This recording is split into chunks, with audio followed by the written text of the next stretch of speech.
마가는 이 복음서의 시작을 이렇게 말하고 있습니다. 하나님의 아들 예수 그리스도의 복음의 시작이라.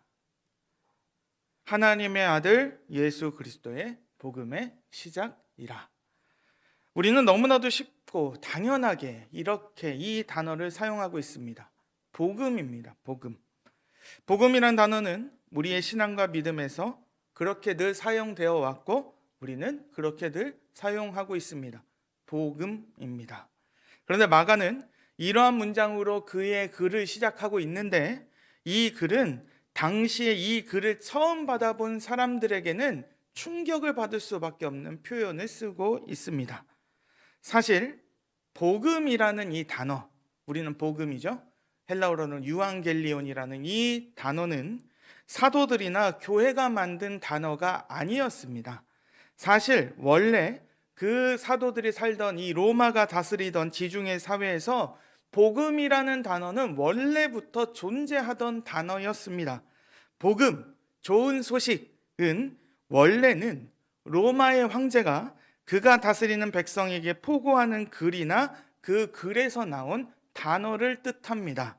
이렇게 보시면 되겠습니다. 로마 황제에게 아들이 태어났거나 로마 황제가 어느 다스리는 지방에서 그가 포고문을 썼다든가 전쟁에서 로마가 승리를 했을 경우에 그와 같은 경사를 로마의 황제가 다스리는 모든 백성들에게 전달하는 글에 이렇게 시작하고 있는 겁니다.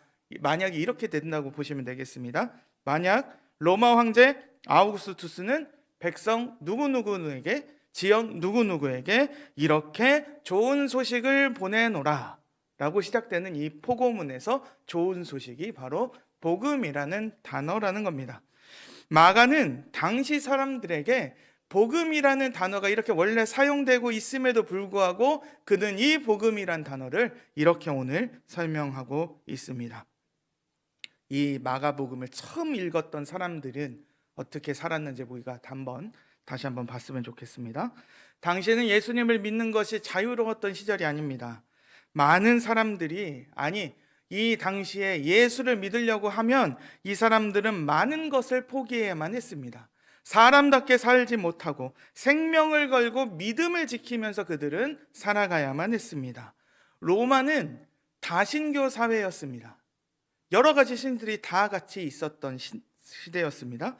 하나님의 아들이라고 하는 사람들이 여러 명 있었습니다. 나는 신의 아들이다. 나는 바로 신의 아들이라고 했던 사람들이 수십 명 이상은 있었다는 겁니다. 기독교는 근데 다신교 사회에서 그것을 거부하는 종교였다라는 거죠.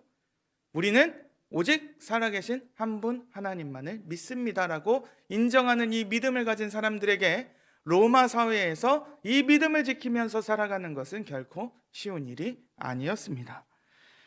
여러 개의 자리 중에 하나로서 기독교가 있는 것이 아니라 오직 유일한 하나님을 섬기기로 작정한 그들에게 닥칠 일들은 박해였습니다. 무시였습니다.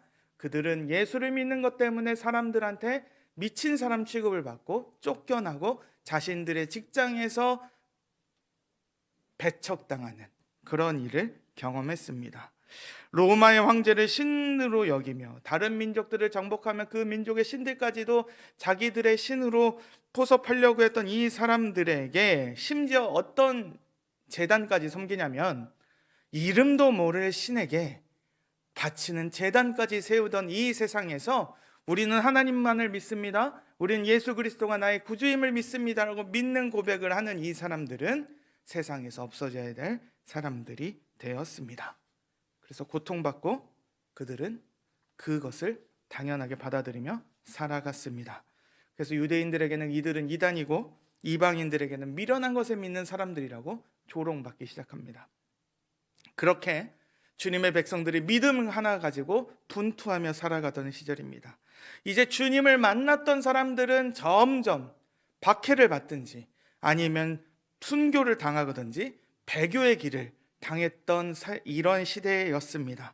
사도들이 서신서를 통해서 그들이 섬겼던 교회에게 필사적으로 너희가 믿음에서 떠나지 말아야 한다라고 그렇게 분투하던 시절이었습니다. 그 모든 일들을 필사적으로 하던 중에 마가가 흩어졌던 사람들에게 이렇게 그의 복음서, 예수 그리스도가 어떤 분이신지를 전하기 시작했는데, 그의 복음서의 시작은 바로 이렇게 시작한다는 겁니다. 하나님의 아들 예수 그리스도가 복음의 시작이다 라는 겁니다. 하나님의 아들이, 예수님이 그리스도가 되시고, 하나님의 아들이 하나님의 기름 부은 자가 되시고, 왕과 제사장과 선지자의 일을 행하시고 가장 큰 기쁨의 소식을 전하시는 분, 그 일의 시작이 이렇게 시작된다라고 마가는 그렇게 선언하고 있는 겁니다. 사실 마가가 전했던 그 시절을 우리는 다시 한번 바라봐야만 합니다. 온 세상이 거대하게 움직이기 시작합니다. 로마라는 거대한 제국이 있었던 시절입니다. 얼마나 큰 대제국이었냐면 지중해라는 하나의 바다를 둘러싸고 있는 모든 땅이 로마의 땅이었습니다. 세 개의 대륙에 걸친 대제국이었습니다. 이 거대한 나라는 도로를 통해서 유럽과 아시아와 아프리카를 연결하고 세상의 모든 나라와 민족들이 움직이기 시작합니다. 당시의 사람들이 보기에는 정말로 위대한 시대를 만들어내기 시작합니다. 그저 진흙과 먼지 투성이의 세계가 대리석으로 만들어진 어마어마한 도시의 시대로 접어들기 시작합니다. 어마어마한 신전들과 도서관들과 심지어 목욕탕들도 있고 수도교들도 있는, 정말로 지금 생각해 보면 지금의 서울보다도 훨씬 더 큰 충격의 대도시가 이 세상에 등장하기 시작했습니다. 변화하기 시작합니다. 철학은 흘러넘치고 언어와 사상이 넘쳐나며 정치의 복합적인 완성의 시대가 펼쳐진 상황이었습니다. 세상에 수많은 우상들이 있었고 하나의 제국이었기 때문에 풍요로움이 넘치던 시절입니다. 근데 그때에 하나님의 아들이 오셨습니다. 어디로 오셨을까요? 이 세상의 중심에 오신 게 아닙니다. 하나님의 아들이 이 땅에 오신 곳은, 이 세상 기쁜 소식이 여기에 들린 것은, 이 세상이 누구도 부인할 수 없었던 그 기쁨의 소식이 시작된 곳은 로마의 황궁도 아니고 유대인의 왕궁이 있는 예루살렘도 아니라 그 당시에 로마라는 큰 제국에 있어서 한쪽 변방의 끄트머리에 있는 베들레헴이라는 도시였습니다. 베들레헴이라는 도시에 이름도 없는 한 여관에 이 어린 아이가 누일 곳이 없어서 웬 가축이 먹는 그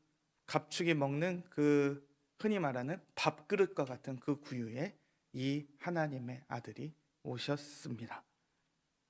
온 세상이 그렇게 바뀌어가고 있고, 온 세상에 정말로 역사에서 남길 그러한 대제국이 있던 그 시절에, 그 완벽했던 그 시절에, 그 대리석으로 가득한 로마도 아니고 완벽한 성전이 있었던 예루살렘이 아니라 이름도 모를 한 베들레헴에, 이름도 모를 한 여관에, 이 구유에, 이 땅에 하나님의 아들이 오셨고, 그리고 복음이 시작되었다라고 성경은 이야기합니다. 심지어 그것을 알았던 사람들이 많지도 않았습니다. 동방박사 몇 사람, 들의 양을 치던 목자 몇 사람만이 이것을 알고 경배했습니다.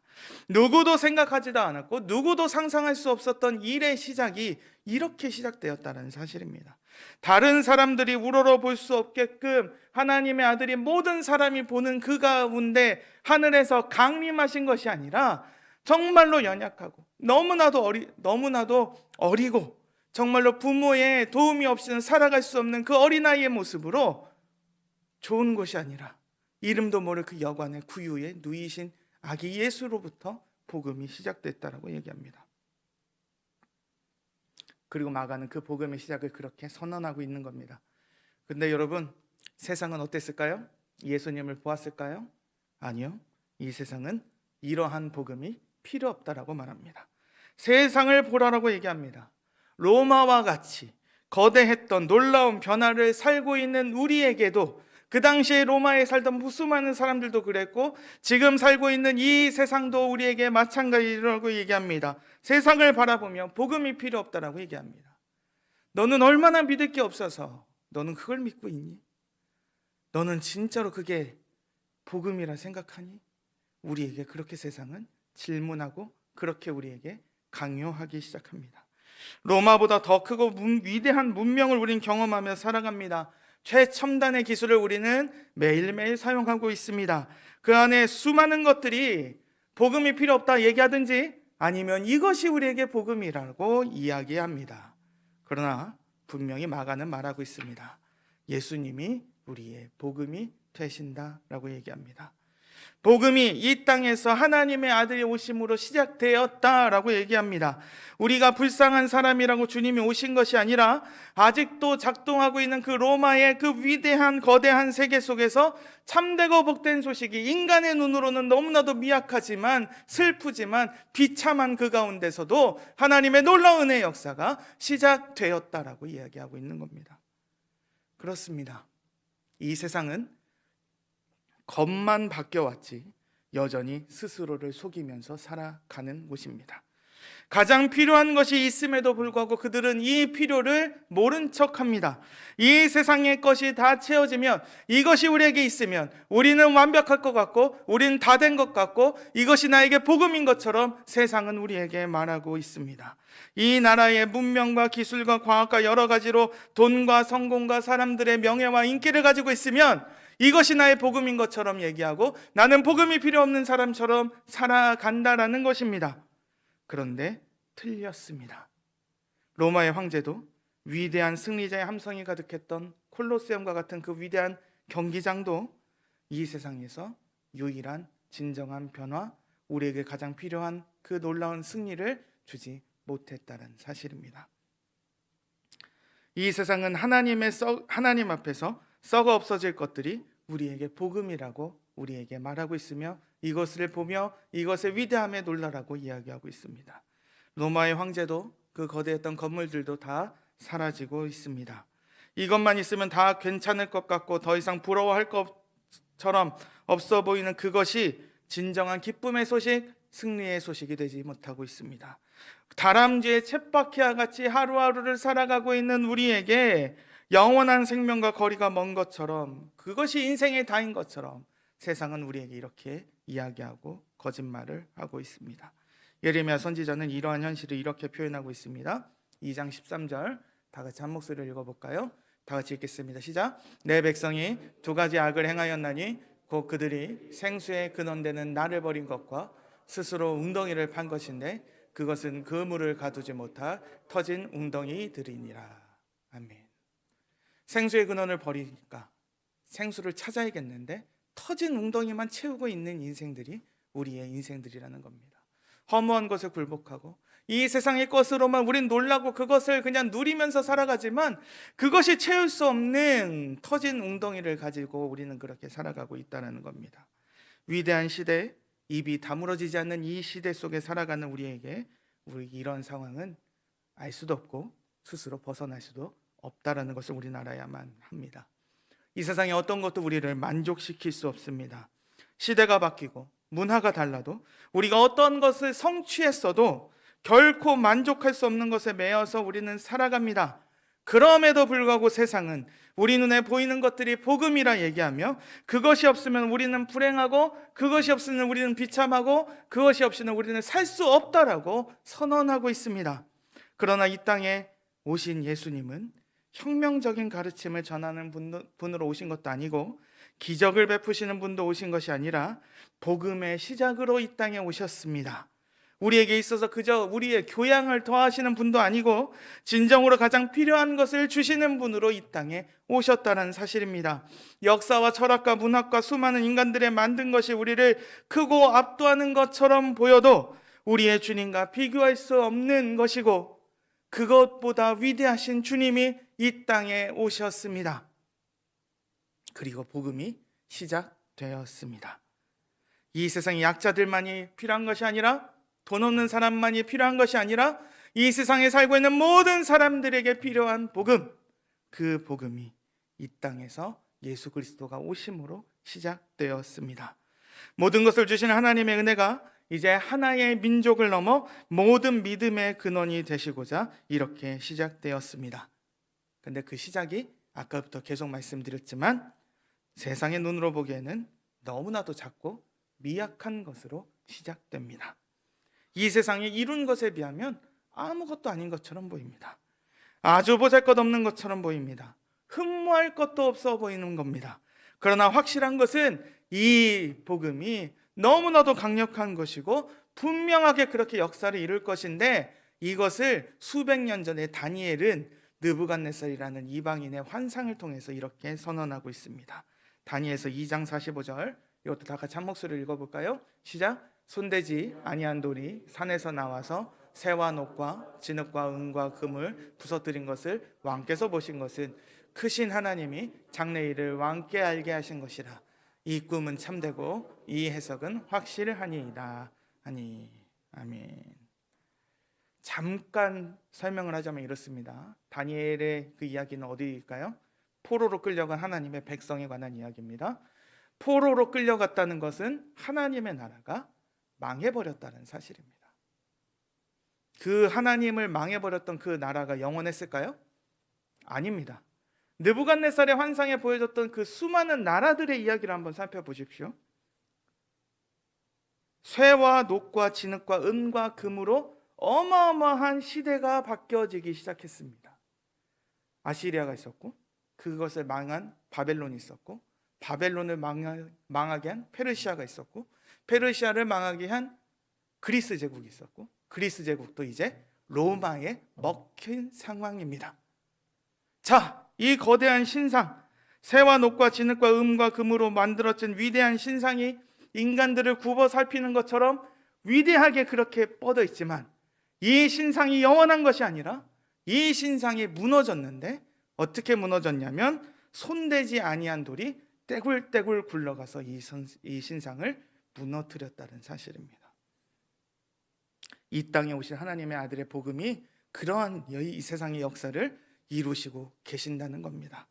누구라도 미약하고 누구라도 보잘것없이 생겼어도 하나님의 승리가 이 세상의 것을 다 이기시고, 하나님의 복음이 끝내 우리에게 위대한 은혜의 시작을 보여주신다는 것입니다. 그리고 승리하신다는 겁니다.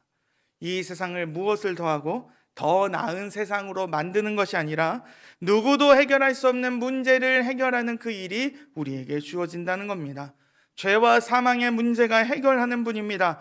어떤 누구도, 어떤 제국도, 어떤 왕국도, 수많은 위인들과 종교와 철학들이 해결할 수 없는 그 문제, 인간은 어디서 와서 어디로 가고, 영원한 생명과 영원한 죽음의 문제의 갈림길 앞에서 이 영원한 사망의 문제를 해결할 수 있는, 죄를 해결하는 그 모든 것이 이 세상에 해결되는 하나님의 아들 예수 그리스도의 복음으로 시작되었다라는 사실입니다.